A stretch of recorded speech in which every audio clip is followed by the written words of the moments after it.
Assalamualaikum warahmatullahi wabarakatuh. Ini kami lanjut lagi mengenai desas-desus ataupun berita-berita yang bertebaran di medsos terkait dengan gerakan masif yang akan berkumpul di Jakarta pada tanggal 27 Agustus 2026. Nah, kita coba bahas ya bagaimana potensi bahwa gerakan ini memang akan jadi ya. Terus setelah terjadi dia memberi dampak yang positif atau negatif terhadap stabilitas politik di ibu kota dan di Indonesia pada umumnya. Kalau saya sih melihat prakondisi yang membuat orang punya satu kesamaan di dalam gerakan yang berkaitan dengan tanda kutip ya, pelengseran rejim misalnya itu dalam kondisi sekarang itu sangat jauh berbeda dengan 98. Saya pada saat itu juga masih di lapangan ya, dan Bang Bahrul juga salah seorang pimpinan kita pada saat itu ya di Kebon Jeruk. Nah, menurut saya ada kondisi yang sangat berbeda. Objektifnya kalau dulu kan memang ada krisis ekonomi yang sangat akut ya, di mana proses itu juga sudah berlangsung lama, tetapi kemudian karena juga sama juga nih kan, tidak tertahan. Gus Rupiah juga kan. Ya, tetapi kan pada saat itu kan ada kepentingan-kepentingan negara adidaya seperti Amerika dan juga lembaga-lembaga keuangan negara, keuangan internasional seperti IMF, Bank Dunia yang juga berkepentingan untuk menancapkan kukunya, menancapkan kepentingan-kepentingannya di dalam proses perubahan itu. Tapi kan kalau sekarang kan sepertinya cengkraman mereka tidak sekokoh yang dulu gitu loh. Menurut saya ini kan kondisi-kondisi yang juga harus kita nilai sebagai keadaan yang sebenarnya tidak terlalu mengkhawatirkan ya kalau kita lihat apa yang terjadi kalau kita bandingkan prakondisi di antara 98 dengan 2026 ini gitu loh. Apa yang bedanya? Kalau kita coba banding 98, kita sama-sama ada di lapangan dengan dulu masih ada duit, ada saya gaji. Ya, kalau pada saat itu kan terjadi kita kata sudah devaluasi ya, di mana nilai dolar dari 2.500 pada akhirnya jatuh menjadi 14 atau 15. kemudian sempat 18.000 gitu kan. Itu kan satu kondisi di mana perusahaan-perusahaan besar juga collapse karena menanggung utangnya kan tidak di hedging. Betul, karena dulu ada offshore loan-nya. Banyak sekali kebebasan mengambil utang. Iya, dan Bank Indonesia juga menggelontorkan uang yang sangat besar ya ke bank-bank nasional yang kemudian bank-bank itu juga mengalami keruntuhan. Nah, menurut saya akumulasi dari persoalan-persoalan yang muncul pada saat itu kan sangat complicated ya, dan juga kita tahu bahwa Pak Harto sudah berkuasa sekian lama sehingga konflik-konflik yang terjadi di berbagai tempat, di berbagai wilayah, di berbagai tingkatan itu pada akhirnya terakumulasi di situ. Kalau ini kan kita sudah punya satu sistem pemilu yang kita sepakati sebagai negara di dalam undang-undang bahwa kita melakukan pemilihan umum sekali 5 tahun, kemudian kepala daerah juga dipilih secara langsung, baik itu gubernur, wali kota, bupati. Menurut saya kan ini kan proses yang menurut saya sudah menjadi kesepakatan. Terus karena tidak puas terus kita langsung turunin. Loh, pada akhirnya apa? Kalau itu kita biasakan, pada akhirnya tradisi pengerusakan atau kudeta, orang nanti ke depannya akan terjadi kebiasaan-kebiasaan itu, seperti halnya juga militer di Thailand yang akhirnya terbiasa untuk melakukan kudeta terhadap pemimpin yang sah. Menurut saya ini juga kan harus jadi satu pertimbangan yang matang ya. Kalau saya lihat ini mungkin tidak seperti itu, tapi ada keinginan dari sekelompok pihak yang merasa ingin revolusi karena desakan nurani ya. Memang saya pribadi tidak desakan nurani orang-orang tertentu yang merasa dia melihat perilaku daripada kebijakan pemerintah banyak yang melukai memangnya mereka udah teruji sebagai pribadi, sebagai negarawan. Ya. Menurut saya ini juga harus kita cermati, Ya. Bang. Kadang-kadang kan juga banyak orang-orang yang punya hasrat kekuasaan, bertualang. Dulu mereka dukung siapa rupanya. Kalau kalah jangan objektif dong menurut saya juga Ya, kan. ini kan bahasa-bahasa politik yang selalu dinarasikan ya. Kita nggak bisa menghalangi orang berpendapat seperti itu karena memang faktanya di lapangan banyak sekali kita lihat ya hal-hal yang sekarang ini orang susah mendapatkan karena mungkin eranya digital ya. Oke. Sektor formal, sektor real itu sudah tidak lagi seperti dulu ya. Marak orang mulai bergantung kepada portofolio digital semuanya, berbisnisnya segala macamnya. Kemudian dibutuhkan literasi yang tinggi, lebih tinggi lagi dari zaman dulu ya, untuk berbisnis. Usaha-usaha yang kita lihat di depan warung saya udah 2 minggu tuh nggak jualan ya, belum lagi yang lainnya. Memang ada daya serap modal atau uang yang beredar di masyarakat itu relatif kering ya, tidak seperti dulu. Nah, ini memicu semakin maraknya ketidakpuasan hati masyarakat terhadap pemerintah. Tambah lagi pemerintah dengan segala macam kebijakan pajaknya, yang ini itu dikenain pajak, bahkan katanya motor saja pun kalau kita beli normalnya dari produsen sebelum sampai ke konsumen itu sebenarnya 50% itu pajak.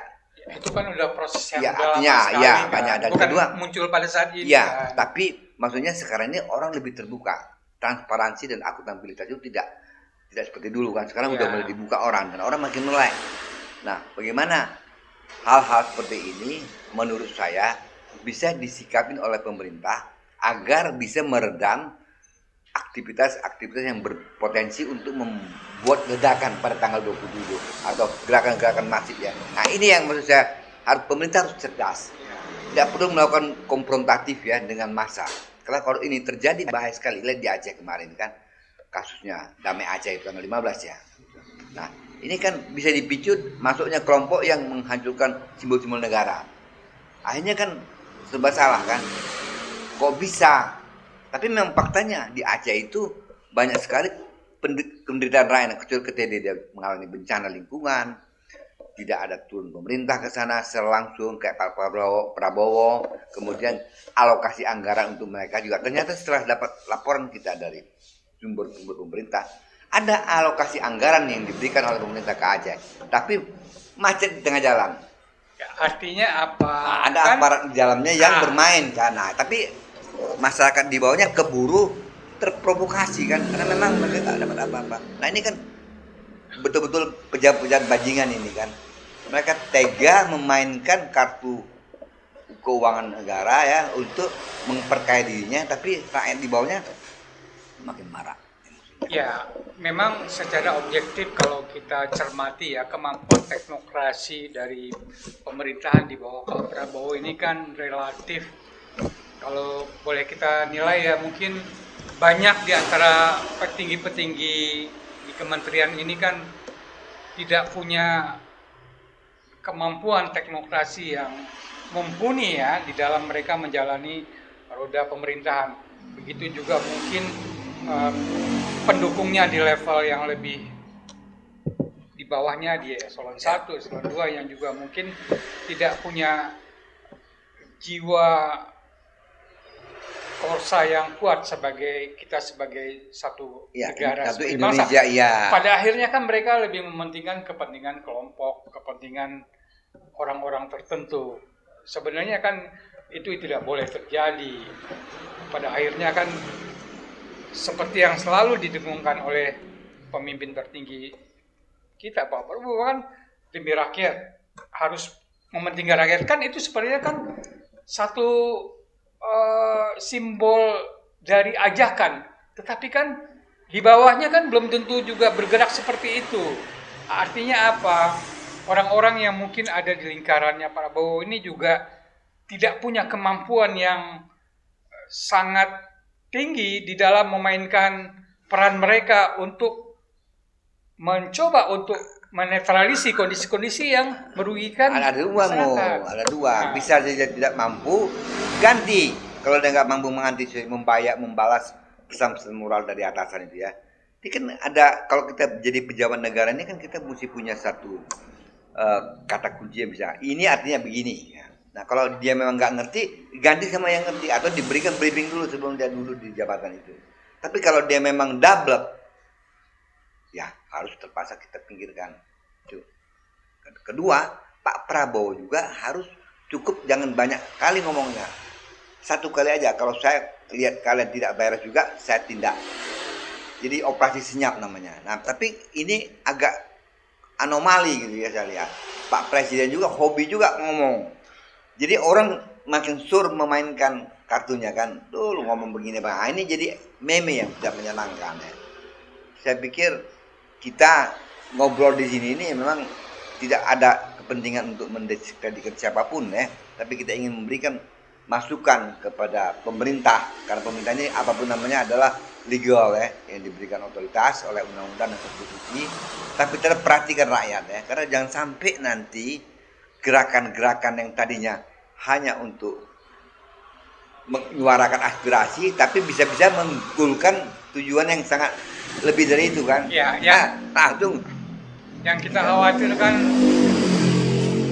ada apa dompleng yang dilakukan oleh pemerintahan ini dengan menegakkan rule of game tentang kepemilikan lahan-lahan sawit yang luar biasa jumlahnya itu kan, kemudian ada tambang-tambang yang beroperasi secara ilegal, tetapi kemudian di-backing oleh aparat ya. Menurut saya itu kan sebenarnya satu terobosan yang selama ini nggak pernah itu dibenahin oleh pemimpin-pemimpin yang lalu. Tapi kan eranya itu dilakukan. Nah, jangan sampai orang-orang yang mungkin selama ini dirugikan karena ada upaya untuk pembenahan penataan terhadap kekayaan sumber daya alam ini, kemudian orang yang mungkin merasa bukan cuma hartanya yang terancam tetapi juga aspek hukum yang terkait dengan penyimpangan-penyimpangan yang mereka lakukan itu akan diusutkan juga, akhirnya kan dia defense, melakukan perlawanan dengan caranya mereka. Menurut saya ini juga kan harus kita coba sadari bahwa faktor luar iya, faktor internal dari orang-orang yang sangat kaya raya ini juga kan harus kita baca sebagai satu kemungkinan yang bisa jadi itu juga celah yang memberikan ruang kepada pertebarannya gerakan-gerakan kebencian terhadap pemimpin yang ada. Ya, kalau sudah tahu ini adalah bentuk lain perlawanan dari kelompok-kelompok yang akan dirugikan ya, atau sudah dirugikan oleh kebijakan pemerintah, saya pikir Pak Prabowo dengan tim langsung sikat aja, tinggal nyopotin begitu aja, apa susahnya sih? Pak Prabowo ini kan kalau kita dengar dari beberapa tokoh yang mengenal beliau kan muka Rembo, hatinya Rinto. Nah ini menurut saya itu nggak bisa kalau di dalam teori manajemen. Bisa lah. Kalau untuk harus tegas untuk merah putih, untuk kepentingan untuk rakyat nggak ada cerita. Fight gitu loh. Jadi betul-betul dia harus punya kemampuan ya. Sebagai politisi ya, nggak bisa dong mengedepankan Presiden perasaan. Itu pemimpin politik, pemimpin pemerintahan, sekaligus juga the fighters for people. Ya, tidak bisa mengedepankan perasaan dalam konteks ini. Demi bangsa, demi negara, demi rakyat, action dong. Jangan cuman cuap-cuap actionnya gitu loh. Menurut saya action itu kalau misalnya itu dalam tindakan kan pasti orang juga mengamati, masyarakat yang mau nanya. Nggak ada gunanya kalau cuma cuap-cuap. Cuman gini aja deh. Kenapa nggak bisa ditangkap salah satu oligarki yang disita tanahnya segala macam tuh, bawa ke Monas, diperlihatkan, dipertontonkan aja gitu ya. Ambil. Digantung maksudnya di Monas. Digantung dulu lah, diwawancari sama media, press conference ya. Kan bisa. Sekarang aja kasus Jempit susah ya. Sampai sekarang orang masih berpikir di mana siapa pemiliknya. Bahkan Febri aja sudah minta jangan diambil, itu bukan barang sitaan katanya kan. Dia ingin mengembalikan itu punya dia. Ada yang pemiliknya yang 78 kg emas. Nah, tapi siapa yang punya? Semuanya misteri ya dibuat ya. Kita ini sudah terbuka sekali ya. Jadi nggak usah lagi kita mencoba menutup-nutupin karena akan menjadi masalah besar di belakang hari. Jadi disusun orang ngomongnya kan. Oh jangan begitulah konflik ini antara polisi dengan Jaksa Agung kan, kejaksaannya. Nggak perlu kita timbulkan seperti itu. Kalau saya bikin begitu, mau Jaksa Agung kan, mau Dokter kayak, mau TNI kayak, kalau salah, hukum adalah di atas segala-galanya. Itu yang paling penting. Ya, Supreme of the law ya. Ya, dalam konteks ini terus terang aja Pak Prabowo itu kelihatannya orang yang sangat bimbang, Ya. ragu-ragu, dan tidak punya nyali keberanian yang luar biasa ya. Saya sepakat. Nah, dia pertimbangan terlalu banyak. Kalau dulu kita menyatakan bahwa Pak SBY itu adalah orang yang peragu, tapi Pak SBY punya pemikiran dan tindakan yang lebih objektif dan lebih progresif.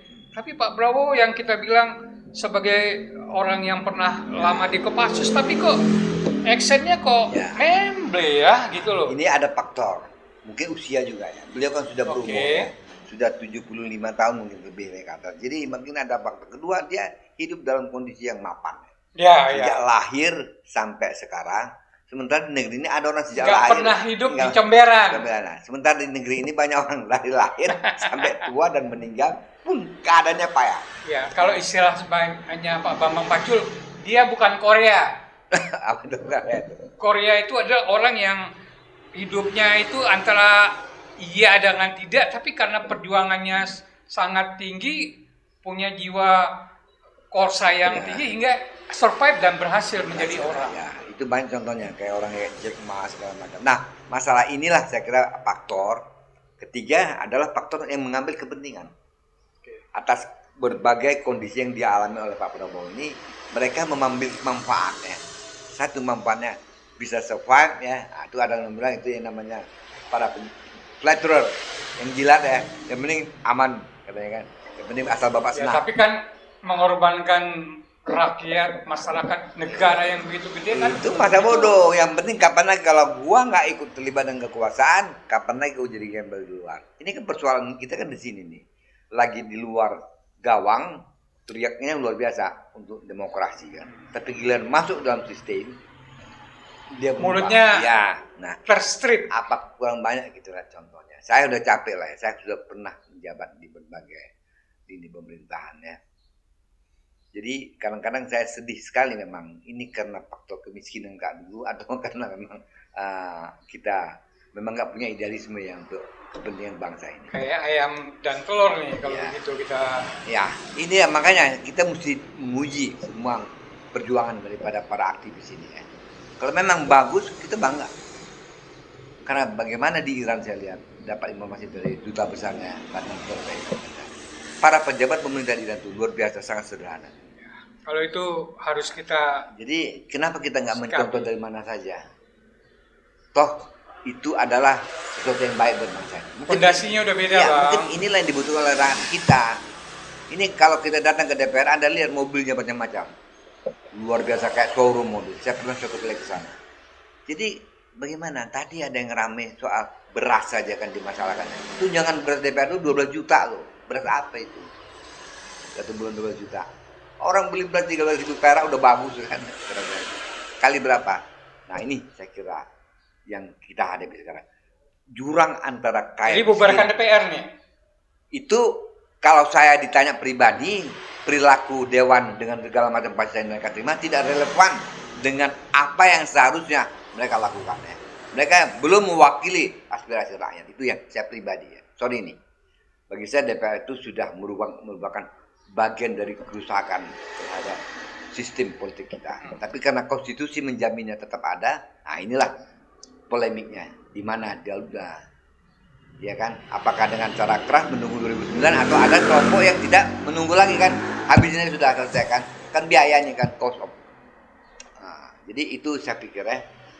Jadi kita tidak pernah berharap ada wakil rakyat yang cuma pura-pura wakil rakyat tapi mendapat fasilitas seperti wakil rakyat yang benar ya. Nah, kita merasa inilah sebenarnya yang menjadi persoalan batin dari masyarakat yang bergerak untuk mencari keadilan. Jadi jangan kita juga suzon melihat gerakan-gerakan ini ya, tapi cara kita menanggulanginya adalah dengan cara-cara yang bijak juga dan cerdas ya. Saya kira itu yang akan bisa dilakukan Pak Prabowo dengan timnya. Jangan sampai ada benturan tanggal 27. Kalau benturan ada 1 atau 2 yang mati, Indonesia akan berubah. Saya percaya. Memang targetnya dari sebuah perubahan adalah ada korban. Ada martir. Ada martir. Nah, siapa martir, apakah itu disengaja atau tidak, itu kita nggak tahu. Kalau walau kita belajar tentang hal.